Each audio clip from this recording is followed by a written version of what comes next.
Hey, this is Pastor Jamie Tickle at First Baptist Church in Cherokee, Kansas. Glad you're along for this short little broadcast on YouTube. We're just excited to be able to give you an opportunity to listen to a little bit of what we do here at Cherokee. We just hope that you enjoy this, that it's a blessing to you. And feel free to leave a comment.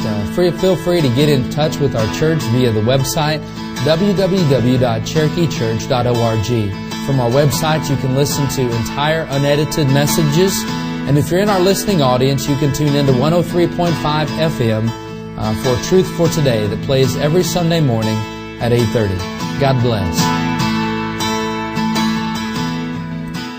If you're open to Psalm 66, we're going to look at one huge verse.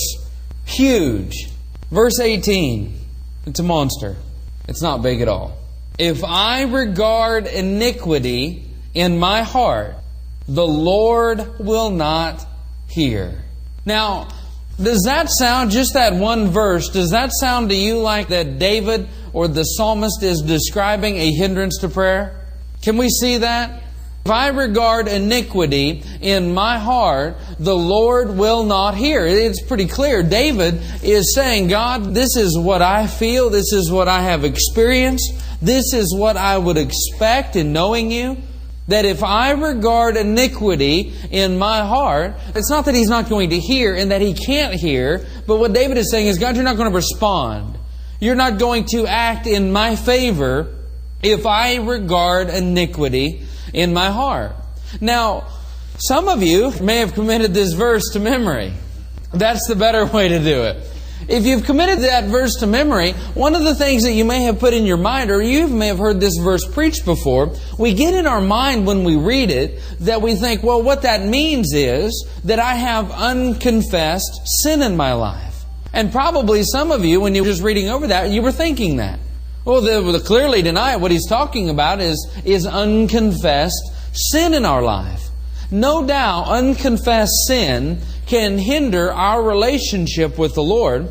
No doubt, unconfessed sin and living in continual habitual sin is going to affect our prayer life tremendously. But I want us to be able to see tonight what exactly David is saying, because it's really fascinating when we put all of these pieces together and see what he means when he says, if I regard iniquity in my heart. So if you're taking notes tonight, the very first thing I want you to look at is the hindrance. Let's study the hindrance. Let's study exactly what it means to regard iniquity in our heart. The first thing is there's an action involved. So if you're taking notes, the first thing is we're looking at the hindrance, and the first subpoint of this is that there's an action involved. There's something that we are doing. If God is not going to hear, there's a reason why. So we need to study the reason why. We need to study the action that prompts God to not respond on our behalf. And it's this: the word regard. Does anybody's translation say something different than regard or regardeth? What's yours say, Tim? Cherished sin. Oh, that's a good one. Anybody else's translation say anything different? When we think of regard, it does fall more on what Tim's Bible has translated, to say cherish. Let me tell you something amazing about that word regard. You don't find it really that often in the Psalms. In fact, it's only found twice in the Psalms, this Hebrew word that's used. And the great thing about it is that word regard, or cherished, as Tim's Bible translated, is at the base, at the root, is actually the same word for a bird of prey. Now think about this. The word regard and a bird of prey in the Hebrew actually mean the same thing. If I'm trying to communicate this more effectively, what I would say is that you would look at a bird of prey in the Hebrew and call it a regard. Y'all understand what I'm saying? That it is that close. That the word for regard, ra'ah, is the same as the bird of prey. They're called the same thing. So in our English understanding, I would look at this bird of prey and say that is a regard, even though I'm not using the English word. Do we all understand? Now think about that for a minute. They share the same word. To cherish, or to look to, or to regard, share the same word as a bird of prey. More than anything, it's used as a reference believed to be for vultures. Now think about this for a minute. What in the world would the word cherish, regard, and a bird of prey have in common? And it's this. The definition of regard basically means this: to look to look for with great affection, or to cherish. So if that's the case, and that's what the Psalm says, it's not about me having unconfessed sin. Now it's about something more diabolical. It's about something a little more dangerous. It's not about unconfessed sin, but it's about a desire to sin. That's what David is saying.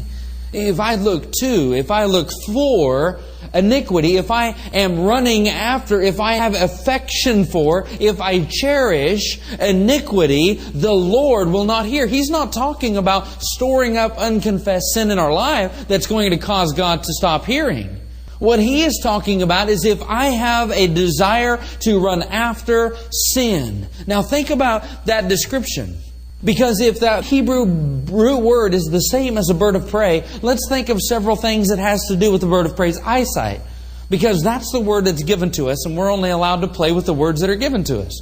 So the first thing is to think about this. Think of a bird of prey's keen eyesight.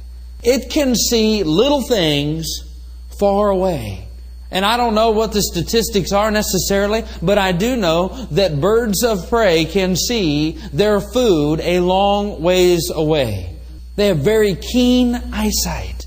They are looking for some food. They're always looking, aren't they? It's not just the keenness of their eyesight, but the frequency of their stare. They're always looking for food. You know, I went out to Raptor Reach. Raptor Reach is a place right out here, just north of town. It's Pitt State. Pitt State has it. And they take birds of prey and other animals, and they get them back to health, and they keep them there. It's like a refuge for these birds of prey. And I remember one of the ladies that was giving us a tour in one of my classes. She said, when these birds, they'll never look at you. Like they may just glance, at you for a moment, but then they're gone. Their eyes are always moving. She said they're always looking for food. They're always looking for something. Now think about that for a moment in regards to this. David is saying, if I am like a bird of prey in relationship to sin, I don't just see it a great way off. I'm not just looking for it and anticipating and desiring it, but I'm always looking for it. I'm always looking to see how I might get into something, how I might feed the appetite of the flesh. You see, if David is talking about a bird of prey, he's not just talking about the keenness of the eyesight. He's not just talking about, I believe, the frequency of their gaze. But if you think about it, it's also the purpose. Why is the bird of prey looking? Because it's got to eat. And I believe what David is talking about is a person, someone who has a great desire for iniquity. They are wanting to pursue and run after sin.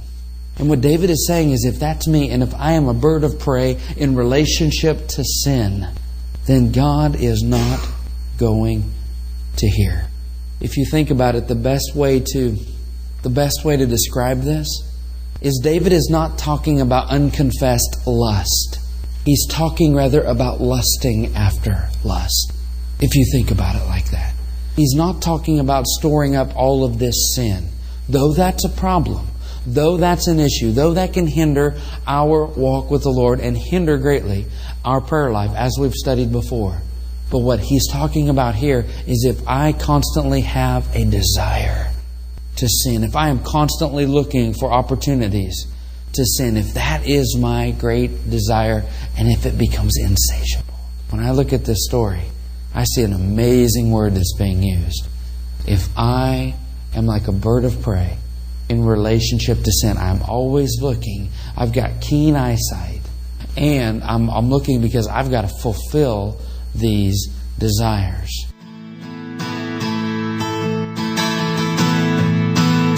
Thank you for taking the time to listen to our short little broadcast here on YouTube. We hope that it's been a blessing for you.